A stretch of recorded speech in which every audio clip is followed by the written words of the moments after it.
যুবদলের নেতা উনি আমাকে টিচার নিয়ে দেখাই দিবে। আবার এসে বিএনপির এই দশা কারা করলো, কিভাবে করলো এবং কেনই বা করলো, আসেন এটা একটু বুঝে দেখি। ওয়াকার আর তার পাশ পোষা ডিজিএফআই এর প্ল্যান এটা। বিএনপি যখনই ইন্ডিয়ার খপ্পর থেকে বাইরে হয়েছে তখনই বিএনপির চাঁদাবাজ দুর্বৃত্ত অংশকে আশকারা দিয়ে মাঠে নামাইছে ডিজিএফআই। আপনারা কাউকে চাঁদা দিবেন না, আর যদি চাঁদা চায় আপনারা ছোট্ট একটু প্রমাণ রাখবেন। যদি আপনারা বলতে ভয় পান গোপনে আমাদেরকে কল দিয়ে জানাই দিবেন যে অমুক অমুক চাঁদা নেই। চাঁদাবাজ করে মুখে ফেনা তুলে ফেলছে। সাধারণ পাবলিককে পিটাইতেছে না আর্মি, পাশার মধ্যে পিটাইতেছে না, পাশা লাল কইরা দিতেছে না। আর্মি চাঁদাবাজ ধরে পিটাইছে, একটাও পিটাইছে। দেখ অনৈতিক কোনো লেনদেন হলে যে অনৈতিক কাজ করেছে 1 টাকা হোক তার চাকরি চলে যাওয়ার জন্য সুপারিশ করবো এখন থেকে, যদি বিভাগীয় মামলা আমার কাছে আসে। দর্শক, এবার গোপন তথ্য বেরিয়ে এসেছে। চাঁদাবাজদের মাঠে নামিয়েছে সেনাবাহিনী। এইমাত্র এই প্ল্যান পাস করে দিয়েছেন পিনাকি ভট্টাচার্য। ইতিমধ্যেই সেনাবাহিনীর বিকল্প হিসাবে পুলিশ কঠিন অ্যাকশন নিচ্ছে। চাঁদাবাজদের বিরুদ্ধে যে অ্যাকশন নিয়েছে পুলিশ সরাসরি এই ভিডিওতে দেখলে আপনি চমকে যাবেন। দর্শক, সম্পূর্ণ ভিডিওটি দেখবেন। সুহাগতার ঘটনার পর কিভাবে অ্যাকশনে গিয়েছে পুলিশ, না টেনে সম্পূর্ণ ভিডিওটি দেখতে থাকুন। ভিডিওতে একটি লাইক করে চ্যানেলটিকে সাবস্ক্রাইব করে আমার সাথেই থাকুন। এই যুবদলের নেতা উনি আমাকে টিচার নিয়ে দেখাই দিবে। আবার এসে আপনার মারতে চাইছে আমাকে, আমাকে সারাতে মারেন। স্যার কন্ট্রোলে বলেন স্যার, আমরা তো কি করতে পারবো না।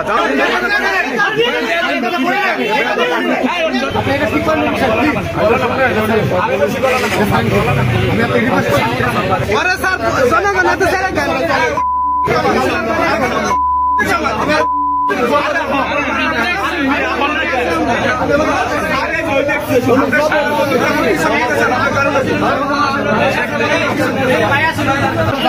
কন্ট্রোলে বলেন স্যার,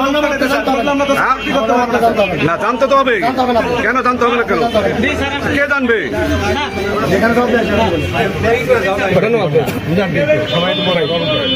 ছোট ভাই ভুল করছে,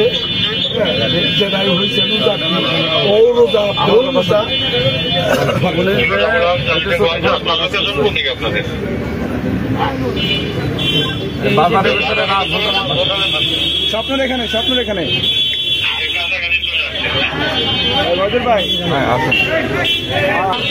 ভাই যাওয়া যাবে না। তুই কার রিক্সা থামাইছো, তুই আমার চিনো পারি একবার মাইরে ফেলাবো। সে আমার গায়ে হাতই তুলে আশপাশের লোকজন ছিল, তারা থামাইছে। থামানোর পরে এই অবস্থা ফোন দিয়ে আমার চাকরি খাইয়া ফেলায়, আমার নাম্বার নিতে করে, গ্রাস নম্বর কত করে কত। বাজারটা অনয় করা হয়েছে, অনয় রোডে উল্টা দেওয়ার চেষ্টা করতেছিল। আমার এখানে কনস্টেবল, ট্রাফিক কনস্টেবল ডিউটি করতেছিল।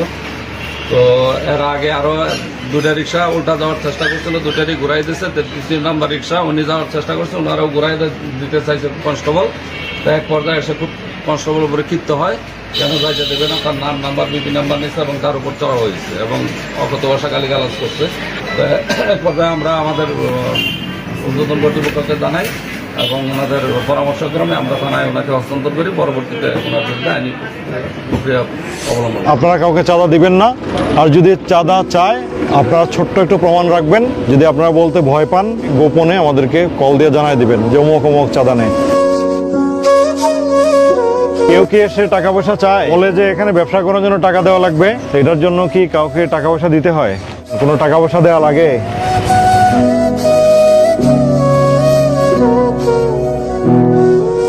কোনো চাঁদাবাজি, কোনো মাস্তানি, কোনো সন্ত্রাসী কার্যকলাপ চলবে না। চাঁদাবাজ, মাস্তান সে যেই হোক সমূলে উৎপাটন করতে হবে এবং এটা আপনারা দেখতে পারবেন, এটাই হবে।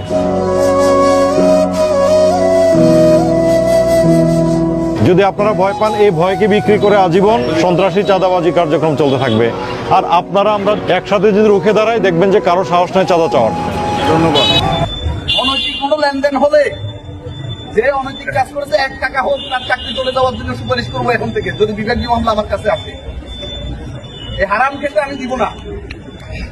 আর হারাম খেলে আল্লাহকে ভয় থাকে না কেন, এটাই ইহকাল এবং পরকালে লাঞ্ছনার শিকার হয়। তোমার 200 প্রতিদিন নিচ্ছ, মাসে দেখা যাচ্ছে 6,000, অন্য দিক থেকে অসুখ হয়ে সেটা থেকে বেশি চলে যায়, এটা বুঝো না কেন? এটা প্রকৃতিরই প্রতিশোধ। এই জিনিসটা মাথায় আনতে হবে যে 1 পয়সা হারাম খাবো না। অনেকে কোর্টে আশা করে আসে যে কোর্টে 200 টাকা পাবে, এরকম আছে। অনেক বুড়া পুলিশ আছে যারা আছে যে এখন বয়স হয়ে গেছে কোর্টে যাবো, এই 200 টাকা আসামিটার সামনে ফরওয়ার্ড করতে 500-200 করে প্রতিদিনই দিলে তো মাসে 15-20 হাজার টাকা হয়ে যাবে। এই ধরনের মানসিকতা হারাম করে শয়তান গুলো আছে, দাঁড়িয়ে রাখে আবার নামাজও করে। কথা বুঝতে পারছে? আমার কথা কি শেষ পর্যন্ত পৌঁছাচ্ছে?